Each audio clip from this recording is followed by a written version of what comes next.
Hello friends, आज हम पढ़ने जा रहे हैं क्लास 12 से इलेक्ट्रोस्टैटिक टॉपिक में से दो इम्पोर्टेंट पॉइंट पढ़ने वाले हैं। एक है इलेक्ट्रिक फ्लक्स और दूसरा है गॉस थ्योरम। तो इसमें से जो पहला पॉइंट है इलेक्ट्रिक फ्लक्स, ये पढ़ने से पहले हमें एक बात याद होनी चाहिए और वो है एरिया वेक्टर, जिसे हमें इलेक्ट्रिक फ्लक्स पढ़ने में यूज करना है। तो ये एरिया वेक्टर क्या होता है ये पहले समझ लीजिए। एरिया वेक्टर, इसकी जो डेफिनेशन है वो मैंने यहाँ पे लिखी है। Area vector is nothing but a normal और perpendicular drawn to the small surface. तो ये एरिया वेक्टर होता क्या है, एरिया को हम वेक्टर क्वांटिटी में रिप्रेजेंट करते हैं, मतलब विथ डायरेक्शन दिखाते हैं। तो एरिया वेक्टर दिखाने के लिए suppose this is a surface और एरिया एक लार्ज सरफेस है जिसे मैंने यस सिंबल से दिखाया है। एक सरफेस एरिया है, यस एक बड़ा सरफेस है। इस सरफेस में मैं एक स्मॉल सरफेस कंसीडर करने वाला हूं। सपोज और एक सरफेस है जो इस बड़े सरफेस का एक छोटा पार्ट है, एक छोटा सा एरिया एलिमेंट है। मतलब यहाँ पे ये जो है ये एक बड़ा सरफेस है यस, और उस बड़े सरफेस का मैंने एक स्मॉल एलिमेंट कंसीडर किया है, जैसे मैंने डीएस नाम दिया है।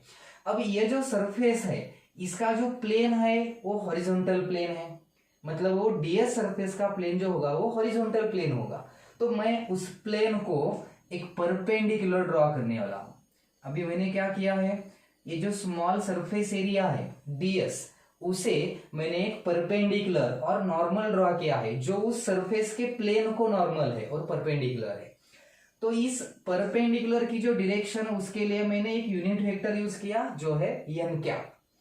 तो ये जो एरो है और ये जो नॉर्मल है इसे ही हम कहने वाले हैं एरिया वेक्टर, जिसे सिंबॉलिकली रिप्रेजेंट करते हैं डीएस बार सिंबल से।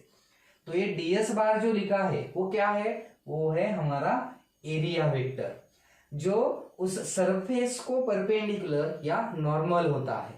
इसे हम दूसरे तरीके से भी पढ़ सकते हैं। इसके लिए और एक तरीका है, क्योंकि ये जो नॉर्मल है वो हर बार सेम डायरेक्शन में आता है, ऐसा नहीं हो सकता। तो इसके लिए और एक कंडीशन ले सकते हैं। सपोज यहाँ पे मैंने और एक सरफेस लिया है, ये और एक सरफेस है जिसे कोई पर्टिकुलर शेप नहीं है। अब ये जो सरफेस लिया है इस सरफेस के लिए हम किस तरह का एरिया वेक्टर ले सकते हैं, ये जो टोटल सरफेस है जिसे मैंने यस कहा है। तो इसके लिए एरिया वेक्टर किस तरह से आप ड्रॉ कर सकते हो, तो इसके लिए हमें क्या करना पड़ता है, इस टोटल सरफेस का स्मॉल एलिमेंट कंसीडर करना पड़ता है। सपोज ये टोटल सरफेस है जिसका मैंने एक स्मॉल पार्ट लिया है। ये जो स्मॉल एरिया है जिसके लिए हम सिंबल यूज करते हैं डीएस। डीएस का मतलब क्या है, इस टोटल सरफेस का एक स्मॉल सरफेस एलिमेंट, और इस सरफेस को, इस प्लेन को परपेंडिकुलर जो हम ड्रॉ करेंगे इसे हम बोलने वाले हैं एरिया वेक्टर। मतलब अब डीएस बार का मीनिंग है एरिया वेक्टर।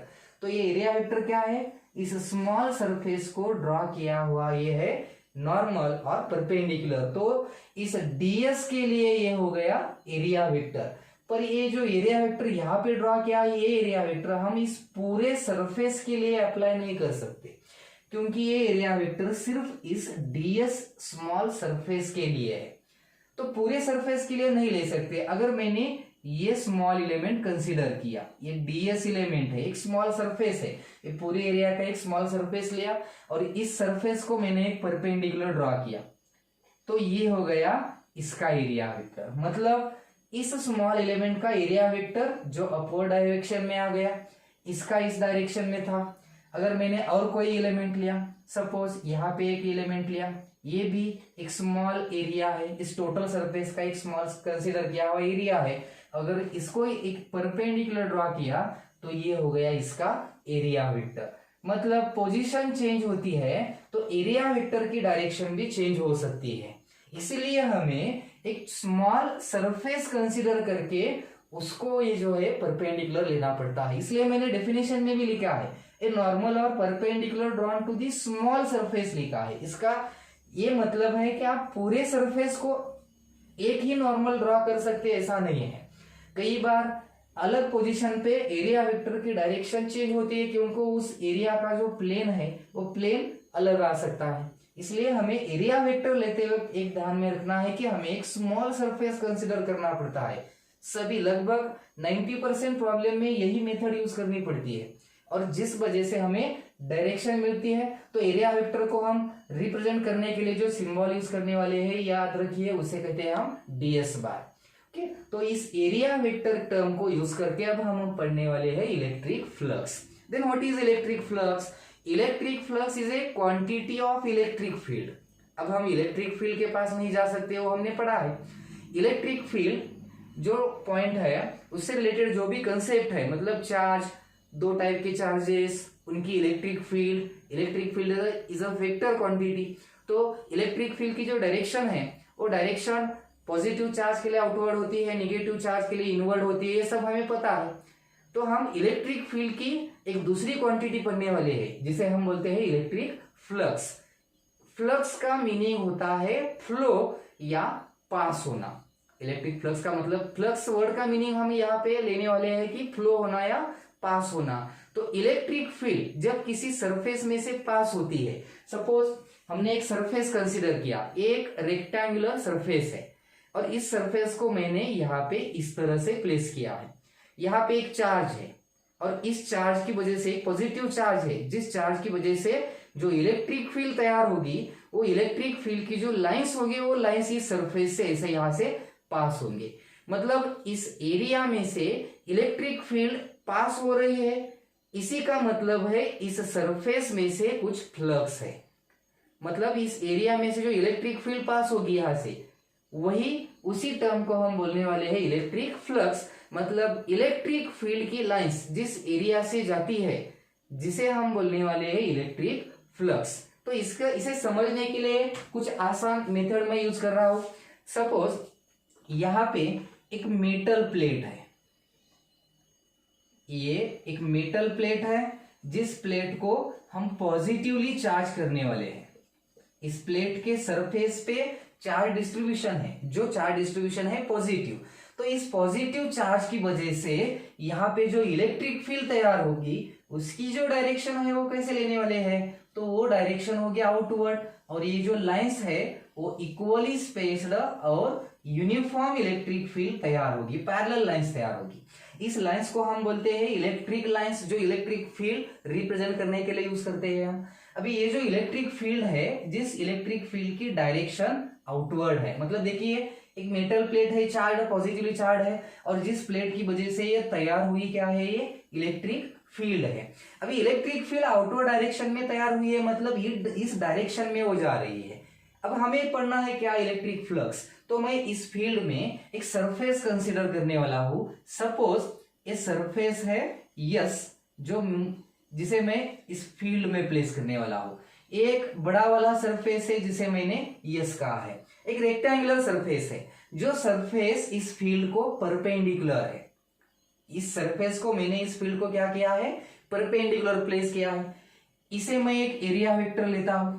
एरिया वेक्टर का मतलब होता है उस सरफेस को नॉर्मल जो हम ड्रॉ करते हैं, जिसे हम बोल सकते हैं यस बार। मतलब ये सरफेस है और उस सरफेस को मैंने इलेक्ट्रिक फील्ड में प्लेस किया है। अब आप ध्यान से देखिए, इस सरफेस में से कितने लाइंस, इलेक्ट्रिक फील्ड की लाइंस पास हो रही है। तो आप देख सकते हैं 1 2 3 4, और ये थोड़ी सी पास हो रही है, मतलब हम 5 कह सकते हैं।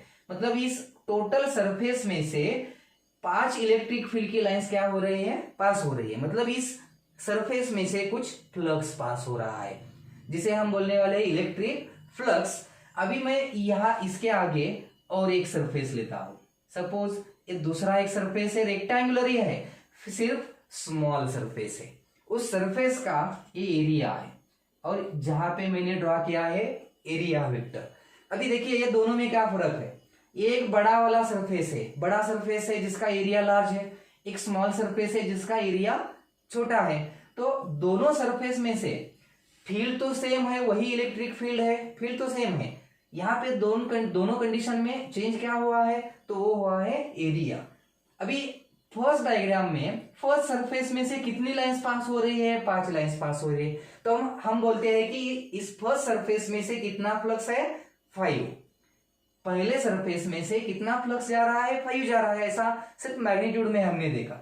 तो सेकेंड सरफेस में से कितनी लाइंस पास हो रही है, अभी ये 2 लाइंस, ये तीसरी लाइंस तो इसमें से जा नहीं रही है। इसका मतलब सेकेंड सरफेस में से सिर्फ 2 लाइंस पास हो रही है। मतलब इस सरफेस में से सिर्फ 2 ही फ्लक्स है। मतलब फ्लक्स कौन से सरफेस में से ज्यादा जा रहा है, बड़े वाले या छोटे वाले। तो हम आसानी से कह सकते हैं कि जो बड़ा एरिया है उस एरिया में से इलेक्ट्रिक फ्लक्स की वैल्यू जो है वो लार्ज है, और छोटा जो एरिया है उसमें से जाने वाली फ्लक्स की वैल्यू स्मॉल है। तो हम इससे ये कह सकते हैं कि इलेक्ट्रिक फ्लक्स ज्यादा है या कम है, ये डिपेंड है किस पे, उस सरफेस के एरिया पे। सरफेस का एरिया लार्ज होगा, फ्लक्स भी उतना ही ज्यादा होगा। सरफेस का एरिया स्मॉल होगा, फ्लक्स भी उतना ही स्मॉल होगा। अब ये एक पहली कंडीशन याद रखिए, मतलब इलेक्ट्रिक फ्लक्स डिपेंड है कहाँ, किस पे, उस सरफेस के एरिया पे। सेकेंड कंडीशन, यही इलेक्ट्रिक फील्ड है, जो इलेक्ट्रिक फील्ड यहां से इस तरफ जा रही थी उस प्लेट की वजह से तैयार हुई, ये क्या है, यूनिफॉर्म इलेक्ट्रिक फील्ड है। इस इलेक्ट्रिक फील्ड में मैंने सपोज दूसरी प्लेट में लेता हूं, यहाँ पे एक मेटल प्लेट है, दूसरी प्लेट है जिसपे भी पॉजिटिव चार्ज है, पर इस चार्ज की डेंसिटी जो है यहाँ पे ज्यादा है, मतलब ज्यादा चार्जेस यहाँ पे गैदर हुए हैं। तो इसकी वजह से जो इलेक्ट्रिक फील्ड तैयार होने वाली है, उस फील्ड की ये जो लाइंस है वो लाइंस ज्यादा होगी। अभी दोनों डायग्राम में क्या डिफरेंस आ गया, यहाँ पे भी इलेक्ट्रिक फील्ड थी, यहाँ पे भी इलेक्ट्रिक फील्ड है। यहाँ पे जो लाइंस है वो वाइडली सेपरेटेड लाइंस है, पर यहाँ पे जो इलेक्ट्रिक फील्ड की लाइंस तैयार हुई है वो क्राउडेड है। इसका मतलब ये होता है कि यहाँ पे इलेक्ट्रिक फील्ड वीक है और यहाँ पे इलेक्ट्रिक फील्ड जो है वो स्ट्रांग है, क्योंकि यहाँ पे लाइंस जो है वो किस तरह से है, क्राउडेड है। अभी मैं ये जो बड़ा वाला एरिया था वही एरिया मैं इस फील्ड में प्लेस करने वाला हूं। सरफेस एरिया वही है, इसका और इसका सरफेस एरिया सेम है, सिर्फ अब चेंज क्या हुआ, फील्ड हो गई। यहाँ पे इलेक्ट्रिक फील्ड वीक है, यहाँ पे इलेक्ट्रिक फील्ड कैसी है, स्ट्रांग है। यहाँ पे इस एरिया में से कितने लाइंस पास हो रहे थे, 1 2 3 4 5 लाइंस फर्स्ट सरफेस में से पास हो रही है। इसका मतलब यहाँ पे फ्लक्स 5 है, हम सिर्फ रिप्रेजेंट करेंगे। अब यह वही सेम एरिया मैंने यहाँ पे प्लेस किया है, तो इस एरिया में से कितनी लाइंस पास हो रही है, 1 2 3 4 5 6 7 8 9, मतलब इस सरफेस में से कितनी लाइंस पास हो रही है, टोटल 9 लाइंस पास हो रही है।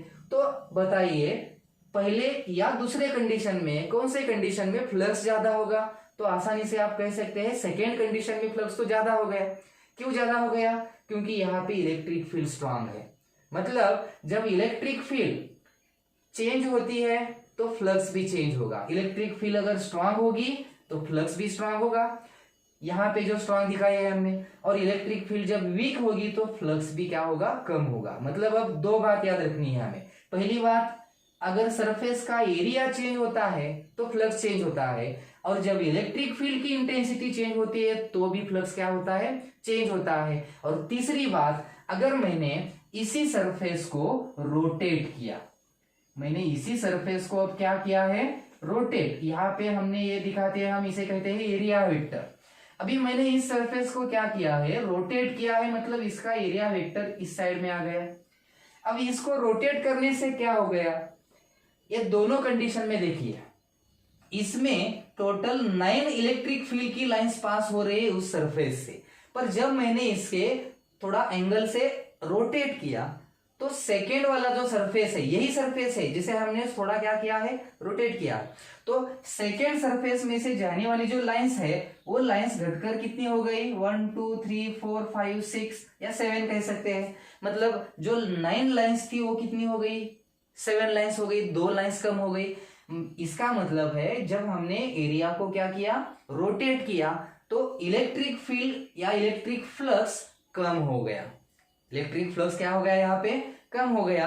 अगर मैंने इसे और रोटेट किया और इसे एग्जैक्टली पैरेलल रख दिया, इलेक्ट्रिक फील्ड की लाइंस को, ये सरफेस को कैसा किया मैंने, पैरेलल, तो एरिया जो है तो हमारा ये एरिया हो गया। मतलब मेरा पाम जो है वो सरफेस है, और उसे अगर मैंने ऐसा प्लेस किया तो इस सरफेस से जाने वाली जो लाइंस है वो तो जीरो ही होगी, क्योंकि लाइंस तो इलेक्ट्रिक फील्ड की इस तरह से जाने वाली है, तो सरफेस में से जाने वाली लाइंस ही नहीं है, मतलब फ्लक्स की वैल्यू जो होगी वो जीरो होगी।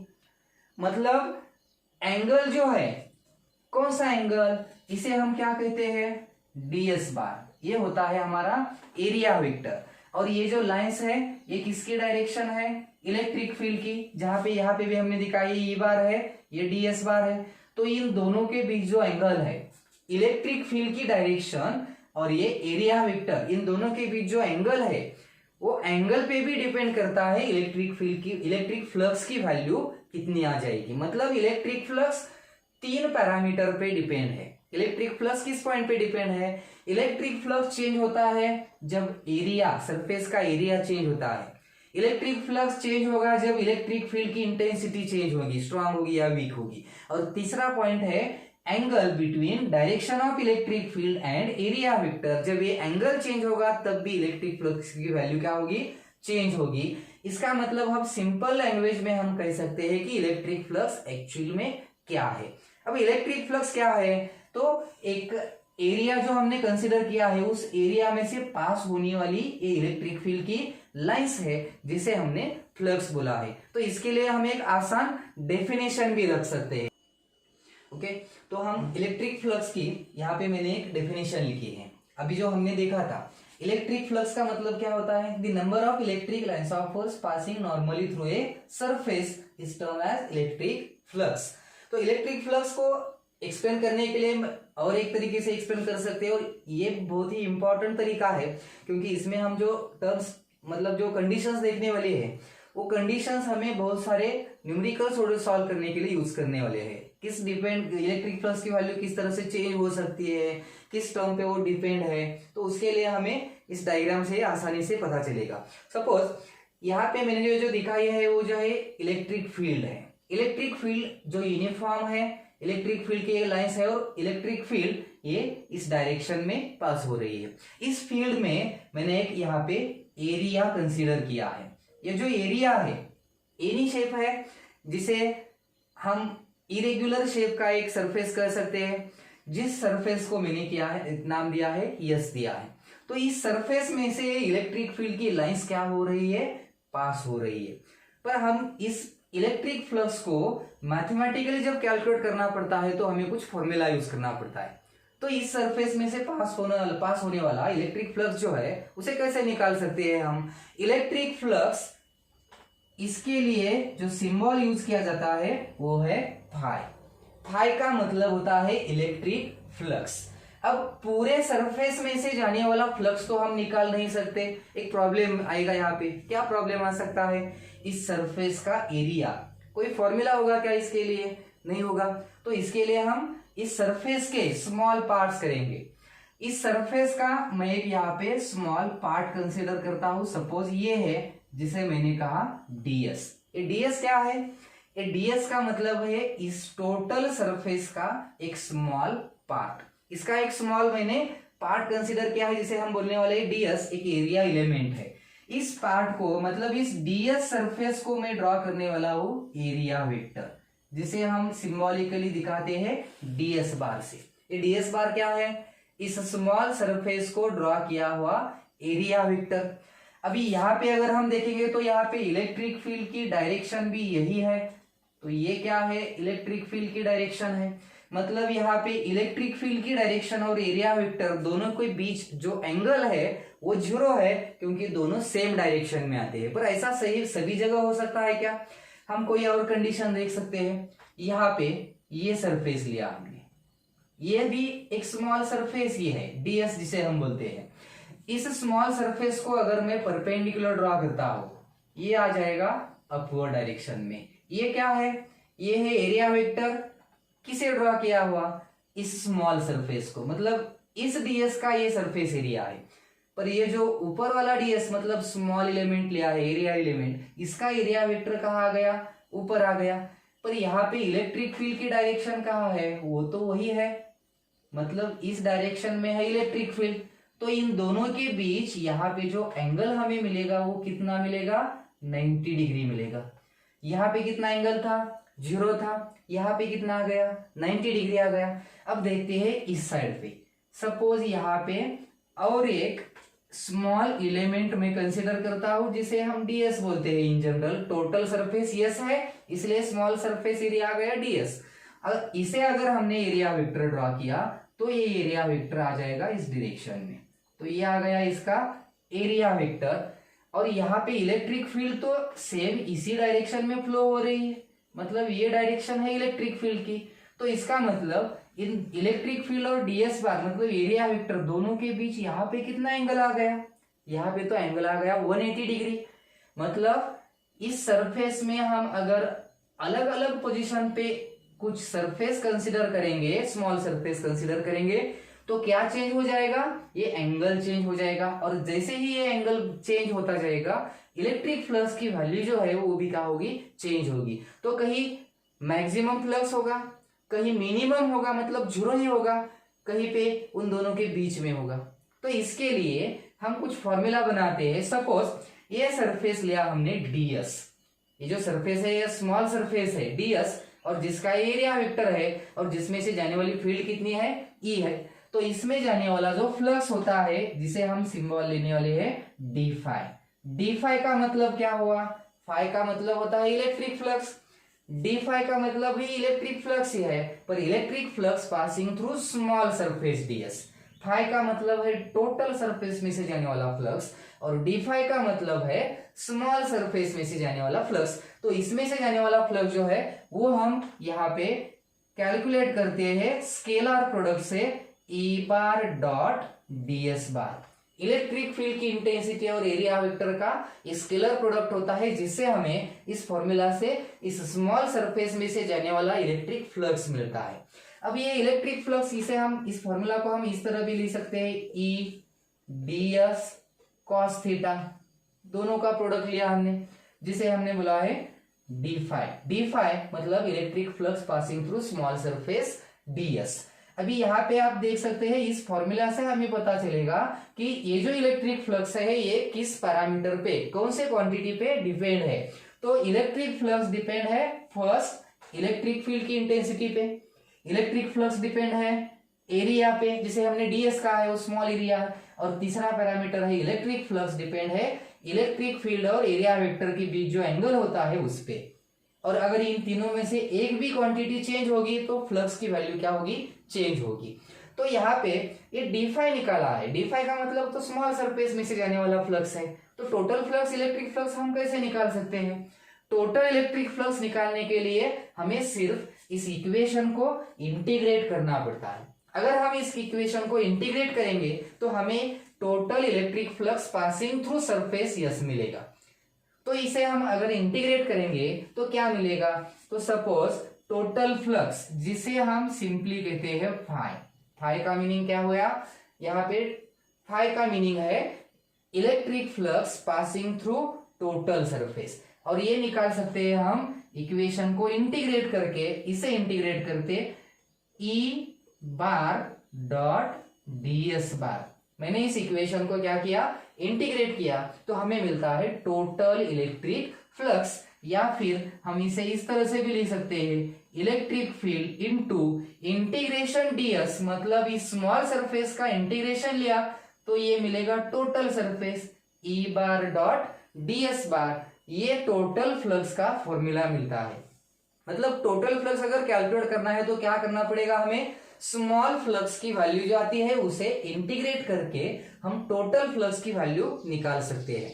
अभी इलेक्ट्रिक फ्लक्स के लिए जो यूनिट हम यूज करने वाले हैं इस फॉर्मूला से हम डिराइव भी कर सकते हैं। इलेक्ट्रिक फील्ड का यूनिट क्या होता है, न्यूटन पर कूलम, और सरफेस एरिया है, एरिया का यूनिट तो हम मीटर स्क्वायर लेते हैं। तो इसका जो SI यूनिट हम लेने वाले हैं, इलेक्ट्रिक फ्लक्स का SI यूनिट हम ले सकते हैं न्यूटन मीटर स्क्वायर पर कूलम, जिसमें से न्यूटन पर कूलम यूनिट है इलेक्ट्रिक फील्ड का, और मीटर स्क्वायर जो यूनिट लिया है हमने वो लिया है एरिया का। तो यहाँ पे ये इसका यूनिट तैयार हुआ। तो आपको समझ में आ चुका होगा कि इलेक्ट्रिक फ्लक्स का मतलब क्या होता है, और ये इलेक्ट्रिक फ्लक्स चेंज भी होता है, हर जगह ये कांस्टेंट भी नहीं है। किस तरह से ये चेंज होता है? जब एंगल चेंज होता है तो इलेक्ट्रिक फ्लक्स की वैल्यू जो है वो वैल्यू चेंज होती है। यहाँ पे हम देखेंगे कि इलेक्ट्रिक फ्लक्स की वैल्यू एंगल के हिसाब से किस तरह से चेंज हो सकती है।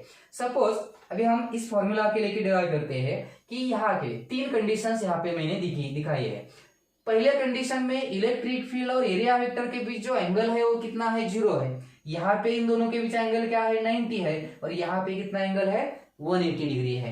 तो पहली कंडीशन जो है जिसमें हम थीटा को यहाँ पे लेंगे 0 डिग्री, तो cos 0 की वैल्यू तो कितनी आती है? 1 आती है। तो इलेक्ट्रिक फ्लक्स डी फाई इसकी वैल्यू आ जाएगी E इंटू ds इस फॉर्मूला से, क्योंकि cos थीटा की वैल्यू तो 1 है। और ये मैक्सिमम फ्लक्स होता है। ये जो फ्लक्स होता है वो क्या होता है? मैक्सिमम। मतलब मैक्सिमम फ्लक्स की वैल्यू हमें कब मिलती है? जब एंगल कितना होता है? 0 डिग्री होता है। अब सेकेंड कंडीशन लेते हैं, जब थीटा 90 डिग्री हो, मतलब इलेक्ट्रिक फील्ड और एरिया वेक्टर के बीच अगर एंगल 90 डिग्री हो तो फ्लक्स की वैल्यू क्या आएगी? क्योंकि cos 90 की वैल्यू तो 0 होती है, इसलिए उस सरफेस में पास होने वाला इलेक्ट्रिक फ्लक्स भी क्या हो गया? 0 हो गया, मतलब मिनिमम ही हो गया वो। और तीसरी कंडीशन जो है जिसमें हम थीटा की वैल्यू लेने वाले हैं 180 डिग्री, पर जब थीटा 180 डिग्री होता है तो cos थीटा की वैल्यू, मतलब cos 180 डिग्री की वैल्यू आती है -1। cos 180 की वैल्यू क्या होती है? -1 होती है। और अगर ये -1 आ गया तो तीसरा वाला जो फ्लक्स है डी फाई इसकी वैल्यू आ जाएगी -E.ds, मतलब ये फ्लक्स निगेटिव आ जाए। इलेक्ट्रिक फ्लक्स पॉजिटिव भी हो सकता है और निगेटिव भी हो सकता है, इस बात का पता हमें इन 3 कंडीशन से चलता है। मतलब जब 0 to 90 डिग्री इन दोनों के बीच, मतलब यहां से यहां तक जहां तक एंगल चेंज होगा इलेक्ट्रिक फ्लक्स की वैल्यू हम पॉजिटिव लेंगे। मगर जहां पे एंगल यहां से बढ़ जाएगा तो इलेक्ट्रिक फील्ड की वैल्यू हमें निगेटिव लेनी पड़ेगी। ये फॉर्मूला से भी हमें पता चल जाता है। इसे हम दूसरी लैंग्वेज में भी याद रख सकते हैं। यहाँ पे देखिए, इधर से इलेक्ट्रिक फील्ड की लाइंस इस सरफेस के अंदर जा रही है, इनवर्ड है, और यहाँ पे इलेक्ट्रिक फील्ड की लाइंस जो है वो सरफेस से बाहर जा रही है, आउटवर्ड है। मतलब हम ये भी कह सकते हैं कि अगर लाइंस अंदर जा रही है मतलब लाइंस इनवर्ड है तो फ्लक्स का हम निगेटिव ले सकते हैं, और अगर लाइंस आउटवर्ड है तो हम इलेक्ट्रिक फ्लक्स को पॉजिटिव ले सकते हैं। ये बात आपको याद रखनी है, इसी पे ही डिपेंड बहुत सारे न्यूमेरिकल्स होते हैं। तो हमने अब तक जो पढ़ा है वो सिर्फ पढ़ा है इलेक्ट्रिक फ्लक्स और उसके डिफरेंट कंडीशंस आपको याद रखने हैं। और अगर आपको इलेक्ट्रिक फ्लक्स याद है, अच्छे से समझ आया है, तो हमें गॉस लॉ जो है वो गॉस लॉ हमें आसानी से याद आता है। तो गॉस थ्योरम पढ़ने के लिए इस सब चीज की जरूरत थी, इसलिए हमने ये थोड़ा बेसिक लिया है। अभी हम आगे देखने वाले हैं गॉस थ्योरम। तो चलिए अभी हम स्टार्ट करने वाले हैं गॉस लॉ। अभी हमने अब तक जो पढ़ा था इलेक्ट्रिक फ्लक्स टर्म को यूज करके अब हम पढ़ने वाले हैं गॉस लॉ। पहले देखते हैं कि गॉस लॉ एक्चुअली क्या है। गॉस लॉ में हमें पता चलता है कि इलेक्ट्रिक फ्लक्स जो होता है फाई, उसे कैलकुलेट करने का दूसरा एक तरीका, मतलब हम और एक तरीके से इलेक्ट्रिक फ्लक्स कैलकुलेट करते हैं। पहला तो पता है हमें, बेसिक फॉर्मूला था, उसकी एक डेफिनेशन थी जिसकी वजह से हमने इलेक्ट्रिक फ्लक्स कैलकुलेट किया। इलेक्ट्रिक फ्लक्स कैलकुलेट करने के लिए और एक जो तरीका है वो हमें गॉस ने बताया है, और उस तरीके को या उसका जो लॉ है या थ्योरम है उसे हम पढ़ने वाले हैं। ये गॉस लॉ का जो फॉर्मूला मिलने वाला है हमें इलेक्ट्रिक फ्लक्स कैलकुलेट करने के लिए, वो फॉर्मूला हम हर जगह यूज नहीं कर सकते। मतलब सभी जगह हम अगर इलेक्ट्रिक फ्लक्स का फॉर्मूला यूज कर नहीं सकते, मतलब इसके लिए कुछ कंडीशंस है, उस कुछ कंडीशंस के हिसाब से हम इस गॉस लॉ को यूज कर सकते हैं। मैं गॉस लॉ किस वजह से हम सभी जगह यूज नहीं कर सकते, या फिर कौन सी ऐसी कंडीशंस है जिससे कंडीशंस, अगर वो कंडीशंस होगी तभी हम गॉस लॉ को यूज कर सकते हैं, ये हम देखने वाले हैं। तो गॉस लॉ पहले हम उसका स्टेटमेंट देखेंगे कि गॉस ने एग्जैक्टली एक्चुअली बताया क्या है, और हम उसने जो बताया है वो प्रूव करने वाले हैं, उसका प्रूफ भी देखने वाले हैं। तो यहाँ पे मैंने गॉस लॉ ने जो बताया उसका स्टेटमेंट यहाँ पे लिखा है कि गॉस लॉ ने इलेक्ट्रिक फ्लक्स के बारे में कुछ कहा है। तो क्या कहा है, गॉस लॉ में कहा गया है कि the electric flux of the net electric field, the electric flux of the net electric field through a closed surface, ये यहाँ का क्लोज्ड सरफेस, ये जो वर्ड है ये इंपॉर्टेंट है। The electric flux of the net electric field through a closed surface equals the, मतलब वो इक्वल होता है, किसे इक्वल होता है, equals the net charge enclosed, ये एक वर्ड इंपॉर्टेंट है यहाँ पे, the net charge enclosed by the surface, मतलब ये जो क्लोज्ड सरफेस है, डिवाइडेड बाय इप्सिलॉन नॉट। ये गॉस थ्योरम का स्टेटमेंट है। इसका मतलब पहले ठीक से याद रखिए, गॉस ने हमें बताया है कि इलेक्ट्रिक फ्लक्स जो होता है वो फ्लक्स कितना होता है, मतलब किससे इक्वल होता है वो, तो इलेक्ट्रिक फ्लक्स किसी भी क्लोज्ड सरफेस में पास होने वाला। डायग्राम में हमने दिखाया है एक सरफेस है, क्लोज्ड सरफेस है, 3 डायमेंशनल सरफेस होता है, चारों जगह से वो जो क्लोज होता है उसे हम बोलते हैं क्लोज्ड सरफेस। ऐसा एक क्लोज्ड सरफेस ले सकते हैं हम, जैसे कि एक क्यूब होता है, क्यूबिकल सरफेस होता है, कुछ स्फीयर होता है, स्फेरिकल सरफेस, उस टाइप के कुछ क्लोज्ड सरफेस हो तभी हम एक गॉस लॉ यूज कर सकते हैं। जहां पे हमने यहाँ पे एक क्लोज्ड सरफेस यहाँ रखा है, एक क्लोज्ड सरफेस है जिसे हम सिंबॉलिकली टोटल सरफेस यस बोलते हैं। ये क्लोज्ड सरफेस है और इस क्लोज्ड सरफेस में से पास होने वाला जो फ्लक्स होता है वो इलेक्ट्रिक फ्लक्स कितना होता है, equals the net charge enclosed bye the surface. Enclosed का मीनिंग है वो जो चार्ज है जिसकी वजह से ये फ्लक्स है, वो चार्ज उस सरफेस के अंदर होना चाहिए, मतलब इनसाइड में होना चाहिए। अभी ये चार्ज है, मैंने यहाँ पे दिखा है, इस O पॉइंट पे जो चार्ज है प्लस क्यू, पॉजिटिव चार्ज है, वो इस सरफेस के अंदर है और इस पॉजिटिव चार्ज की वजह से जो इलेक्ट्रिक फील्ड तैयार होने वाली है वो आउटवर्ड है, मतलब इस सरफेस में से कुछ लाइंस पास होने वाली है, इसका मतलब फ्लक्स है। और वो फ्लक्स कितना होता है, तो यहाँ पे फॉर्मूला लिखा है, इलेक्ट्रिक फ्लक्स इस सरफेस में से पास होने वाला जो फ्लक्स होता है फाई, वो होता है net charge enclosed bye the surface, मतलब हो गया ये क्यू, मतलब यहाँ पे क्यू का मीनिंग क्या है, क्यू का मीनिंग है इस सरफेस के अंदर जितना भी टोटल चार्ज है वो टोटल चार्ज हो गया क्यू और divided by epsilon not. Epsilon not तो होती है परमिटिविटी ऑफ वैक्यूम और फ्री स्पेस। सो इस फॉर्मूला, ये जो फॉर्मूला है वो हमने पहले ही देखा है पिछले वाले आर्टिकल पे, तो ये फॉर्मूला यहाँ पे जो नया मिलता है phi equal to Q by epsilon naught, ये भी फ्लक्स का ही फॉर्मूला है, पर हमें इसे यूज कर सकते हैं तभी जब कोई क्लोज्ड सरफेस हो और चार्ज जो है वो सरफेस के अंदर हो। अब हमें प्रूव करना है इस गॉस थ्योरम को। अब इसे प्रूव करने के लिए मेथड तो आसान है, पर इसे प्रूव करने के लिए हमें कुछ बेसिक नॉलेज भी पता होनी चाहिए, जिस नॉलेज का यूज करके हम आसानी से इस लॉ को प्रूव करें, मतलब हमें ये इक्वेशन प्रूव करना है। Flux Q by epsilon naught इतना आता है या नहीं ये देखना है, तो इसके लिए मैंने एक डायग्राम लिया। पहले डायग्राम ठीक से याद रखिए। डायग्राम में क्या दिया है मैंने, यहाँ पे एक क्लोज्ड सरफेस लिया है, एक सरफेस है जिसे कहा है मैंने यस, एक बड़ा सरफेस है, टोटल सरफेस है यस, जिसका सरफेस एरिया यस है, उस सरफेस एरिया का एक स्मॉल एलिमेंट मैंने यहाँ पे कंसीडर किया है। टोटल सरफेस का फ्लक्स तो हम निकाल नहीं सकते, इसलिए हम इसका एक स्मॉल पार्ट लेते हैं। ये यहाँ का ये पार्ट है, P पॉइंट पे लिया है जिसे हम कहते हैं ds। ds क्या है, इस पूरे सरफेस का एक स्मॉल एरिया एलिमेंट। जो एलिमेंट हमने P पॉइंट पे लिया है, इस सरफेस के अंदर एक चार्ज है, पॉजिटिव चार्ज है, क्यू सिंबल से लिखा है, जो इस अंदर O पॉइंट पे है, मतलब यहाँ पे O पॉइंट पे एक पॉजिटिव चार्ज है। अब इस पॉजिटिव चार्ज की वजह से जो इलेक्ट्रिक फील्ड तैयार होगी उसकी डायरेक्शन कैसे होने वाली है, आउटवर्ड, क्योंकि पॉजिटिव चार्ज की वजह से जो इलेक्ट्रिक फील्ड तैयार होती है वो आउटवर्ड डायरेक्शन में जाती है, मतलब इस चार्ज की वजह से इलेक्ट्रिक फील्ड इस तरह से यहाँ से स्प्रेड हो गई। अब इलेक्ट्रिक फील्ड यहाँ पे भी है और वो मैंने दिखाया E बार से। इस P पॉइंट पे जो इलेक्ट्रिक फील्ड है वो है E और वो इस डायरेक्शन में है, क्योंकि पॉजिटिव चार्ज की फील्ड तो आउटवर्ड डायरेक्शन में होती है।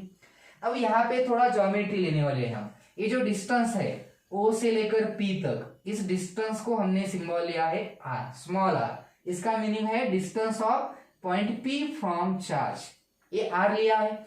अभी ये जो सरफेस है डीएस सरफेस है, इसे एक थोड़ा प्लेन सरफेस है, जिस सरफेस ने डीएस ने इस पॉइंट के साथ यहाँ पे एक सॉलिड एंगल सबटेंड किया है। सॉलिड एंगल का मतलब आपको मैथ्स में पता है, 3D ज्योमेट्री आप मैथ्स में जो पढ़ने वाले हैं वहां पे आपको ये सॉलिड एंगल का मीनिंग याद आएगा। हमें इसका ज्यादा यहाँ पे यूज भी नहीं करना है, फिर भी मैं सॉलिड एंगल के बारे में बाद में बताऊंगा कि ये क्या होता है एक्चुअल में। तो ये सॉलिड एंगल मतलब क्या होता है, जो क्लोजर सरफेस होते हैं, कुछ सरफेस होते हैं, ये टू डायमेंशनल एंगल जो हम लेते हैं, जो रेगुलर एंगल लेते हैं, उसका ये 3 डायमेंशनल इक्विवेलेंट एंगल होता है। 3 डायमेंशन में लेते हैं हम एंगल, क्योंकि जब ये एंगल तैयार हो जाएगा, ये 90 डिग्री एंगल है, हमने 2 डायमेंशन में लिया है। पर जब कोई सरफेस है, मतलब मेरा पाम है, और यहाँ इस पॉइंट पे इस सरफेस ने इसके चारों साइड से जो एंगल किया होता है किसी पॉइंट पे, तो उस 3D टाइप एंगल को हम बोलते हैं सॉलिड एंगल। तो यहाँ पे ये जो सरफेस है डीएस, इस डीएस सरफेस ने इस पॉइंट के साथ किया हुआ, ओ पॉइंट के साथ किया हुआ ये सॉलिड एंगल जो है 3 डायमेंशनल एंगल, जिसे हमने सिंबल लिया है डी ओमेगा, जिसका एक फॉर्मूला भी है। डी ओमेगा मतलब सॉलिड एंगल, इसका फॉर्मूला जो होता है वो होता है डी ओमेगा। एंगल का फॉर्मूला होता है यहाँ का सरफेस एरिया जो है डीएस, ये जो एंगल है उसका cos theta divided by R square. ये क्या है, ये यहाँ के सॉलिड एंगल का फॉर्मूला है जो आप मैथ्स में पढ़ने वाले हैं, इसलिए यहाँ पे ज्यादा इसके बारे में डिस्कस करने की जरूरत नहीं है। तो यहाँ पे एंगल मिल गया, और हम ये सब जो हमने यहाँ पे कंसीडर किया है, इसका यूज करके हम पढ़ने वाले हैं गॉस लॉ, जो हम इस गॉस लॉ को प्रूव करने वाले हैं। अब ये गॉस लॉ प्रूव करने के लिए हमें इलेक्ट्रिक फ्लक्स का फॉर्मूला लेना है। इलेक्ट्रिक फ्लक्स का जो फॉर्मूला था, तो इलेक्ट्रिक फ्लक्स का फॉर्मूला यूज करके हम गॉस लॉ को प्रूव कर सकते हैं। अभी इलेक्ट्रिक फ्लक्स का फॉर्मूला क्या था, तो यहाँ पे हम कंसीडर करते हैं ये एरिया है, ये कितना एरिया है डीएस, ये क्या है, ये इस एरिया को ड्रॉ किया हुआ एरिया वेक्टर, और यहाँ पे इलेक्ट्रिक फील्ड इस डायरेक्शन में जा रही है, मतलब दोनों के बीच, इलेक्ट्रिक फील्ड और एरिया वेक्टर के बीच कितना एंगल है, थीटा एंगल है, मतलब ये सेम डायरेक्शन में नहीं है और 90 डिग्री में भी नहीं है। तो इस डीएस में से पास होने वाला इलेक्ट्रिक फ्लक्स कितना होगा, मतलब ये जो स्मॉल सरफेस है डीएस, इस स्मॉल सरफेस में से जितना फ्लक्स पास होगा, उसके लिए हम अगर बेसिक फॉर्मूला यूज करेंगे तो वो होगा D phi equal to E bar dot DS bar. ये क्या है, ये है इलेक्ट्रिक फ्लक्स, इसे हम ऐसे भी लिख सकते हैं ई डीएस कॉस थीटा। ये आ गया हमारा electric flux passing through small surface DS. D phi क्या है, ये electric flux passing through small surface DS, जिसे हम हमारा इक्वेशन 1 कहते हैं। ये मिल गया इलेक्ट्रिक फ्लक्स इस डीएस स्मॉल सरफेस में से पास होने वाला। अब यहाँ पे कैपिटल ई का मीनिंग हमें पता है, कैपिटल ई का मीनिंग है इलेक्ट्रिक फील्ड। इस पॉइंट पे जो फील्ड है वो कितनी है, ई, और वो किसके वजह से है, इस चार्ज के वजह से। इस चार्ज के वजह से यहाँ पे जितनी भी इलेक्ट्रिक फील्ड है वो तो कैलकुलेट कर सकते हैं हम, क्योंकि यहाँ का डिस्टेंस पता है आर है। इलेक्ट्रिक फील्ड का फॉर्मूला जो हमने कूलम्ब्स लॉ के यूज करके हमने जो इलेक्ट्रिक फील्ड का फॉर्मूला बनाया था, वो इलेक्ट्रिक फील्ड का फॉर्मूला था इलेक्ट्रिक फील्ड इक्वल टू, एक कांस्टेंट होता है हमें पता है, constant into charge upon distance square. ये इलेक्ट्रिक फील्ड का फॉर्मूला कूलम्ब लॉ को यूज करके हमने डिराइव किया है। आसान फॉर्मूला है, हमें पता है ये इलेक्ट्रिक फील्ड है। अगर हमने इसे यहाँ पे यूज किया तो इक्वेशन क्या आ जाएगी, इक्वेशन 1 हो जाएगा D phi equal to, electric field की जगह हमने ये फॉर्मूला यूज किया 1/4 pi epsilon naught Q by R square, रह गया बाकी क्या था डीएस इंटू कॉस थीटा। अब इसे मैं इस तरह से लिखता हूं, क्यू लिया 4 पाई एप्सिलॉन नॉट, यही लिखा, मतलब ये लिखा है। अब बाकी क्या रह गया, डीएस कॉस थीटा है यहाँ पे, और डिवाइडेड बाय आ गया आर स्क्वायर। अब ये जो इक्वेशन है, इस इक्वेशन में, जैसे मैंने इक्वेशन 2 कहा है, इस इक्वेशन में ये जो पार्ट है स्क्वायर ब्रैकेट में जो मैंने दिखाया है ये जो पार्ट है ये क्या है, तो आपको याद आना चाहिए, यहाँ पे मैंने लिखा है ये ds cos theta R square, तो सॉलिड एंगल का फॉर्मूला है।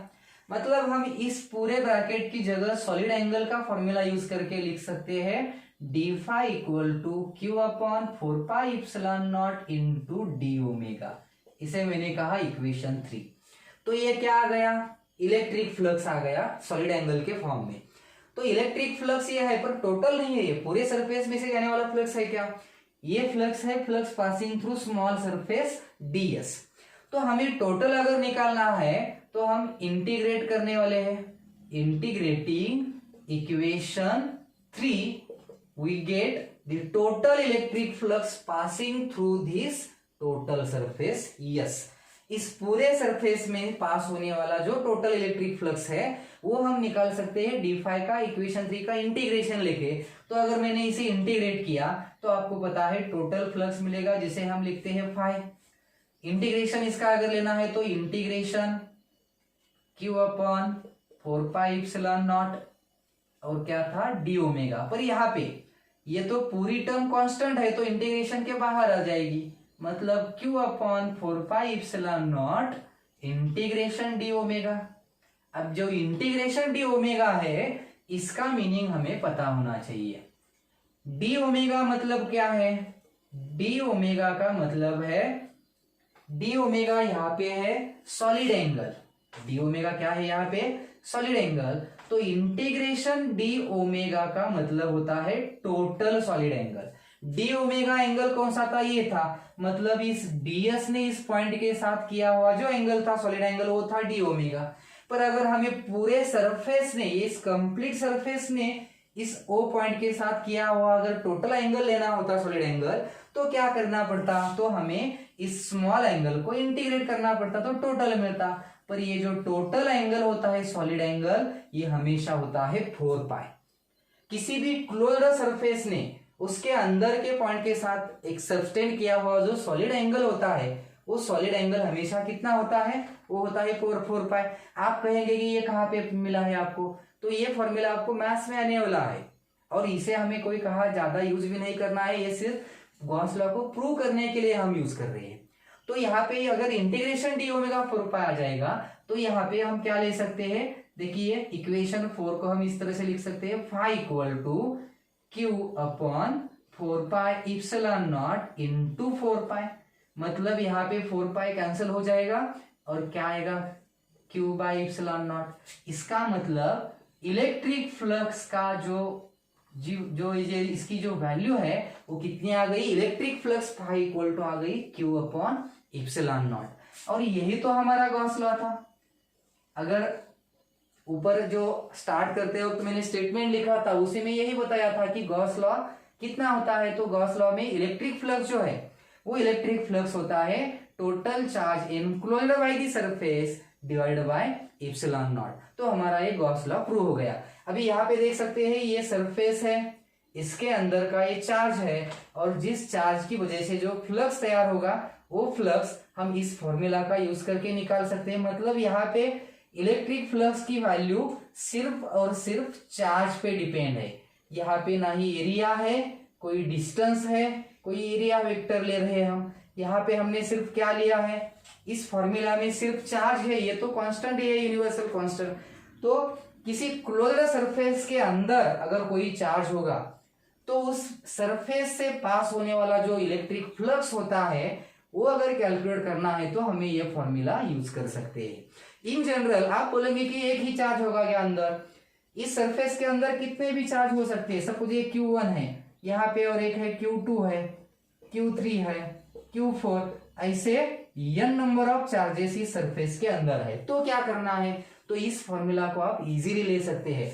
अगर सोचो इस सरफेस के अंदर ऐसे n नंबर ऑफ चार्जेस है तो फ्लक्स कितना आएगा, तो उसका फ्लक्स की वैल्यू आसान है, फ्लक्स होता है Q1 plus Q2 plus Q3 अब तो हमें इसे n तक ऐड करना है डिवाइडेड बाय इप्सिलॉन नॉट। मतलब यह क्या किया है, इस सरफेस के अंदर जितने भी चार्जेस है सभी चार्जेस का हमें एडिशन करना है। मतलब हम लेते हैं इसका सम और इसे इन जनरल हम ऐसे भी लिख सकते हैं electric flux phi equal to summation Q, जहां पर क्यू की वैल्यू 1 से n तक है, डिवाइडेड बाई एप्सिलॉन नॉट, और हम इसे ऐसे भी लिख सकते हैं capital Q by epsilon naught, फिर this capital Q is the total charge enclosed by the surface. Capital Q का यहाँ पे मतलब क्या आ गया, टोटल चार्ज, मतलब इन सबकी एडिशन होती है।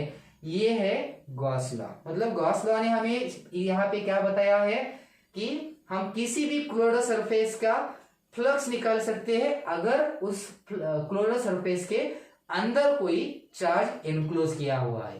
तो इस गॉस थ्योरम का या गॉस लॉ का यूज करके हमें कुछ एप्लीकेशंस इसके स्टडी करने हैं, जिसमें हम गॉस लॉ का यूज करके इलेक्ट्रिक फील्ड कितनी आती है वो डिफरेंट कंडीशन में देखने वाले, जैसे कि कोई सिलिंड्रिकल वायर है चार्ड और उसके सराउंडिंग में कितनी इलेक्ट्रिक फील्ड तैयार होगी उसके लिए भी हम फॉर्मूला डिराइव करने वाले हैं। कोई स्पेरिकल कंडक्टर है, उसे चार्ज किया और उसके सराउंडिंग में कितनी इलेक्ट्रिक फील्ड आ जाएगी उसके लिए भी हमें फॉर्मूला तैयार कर सकते हैं। वो सब एप्लीकेशन में हम इसके देखने वाले हैं।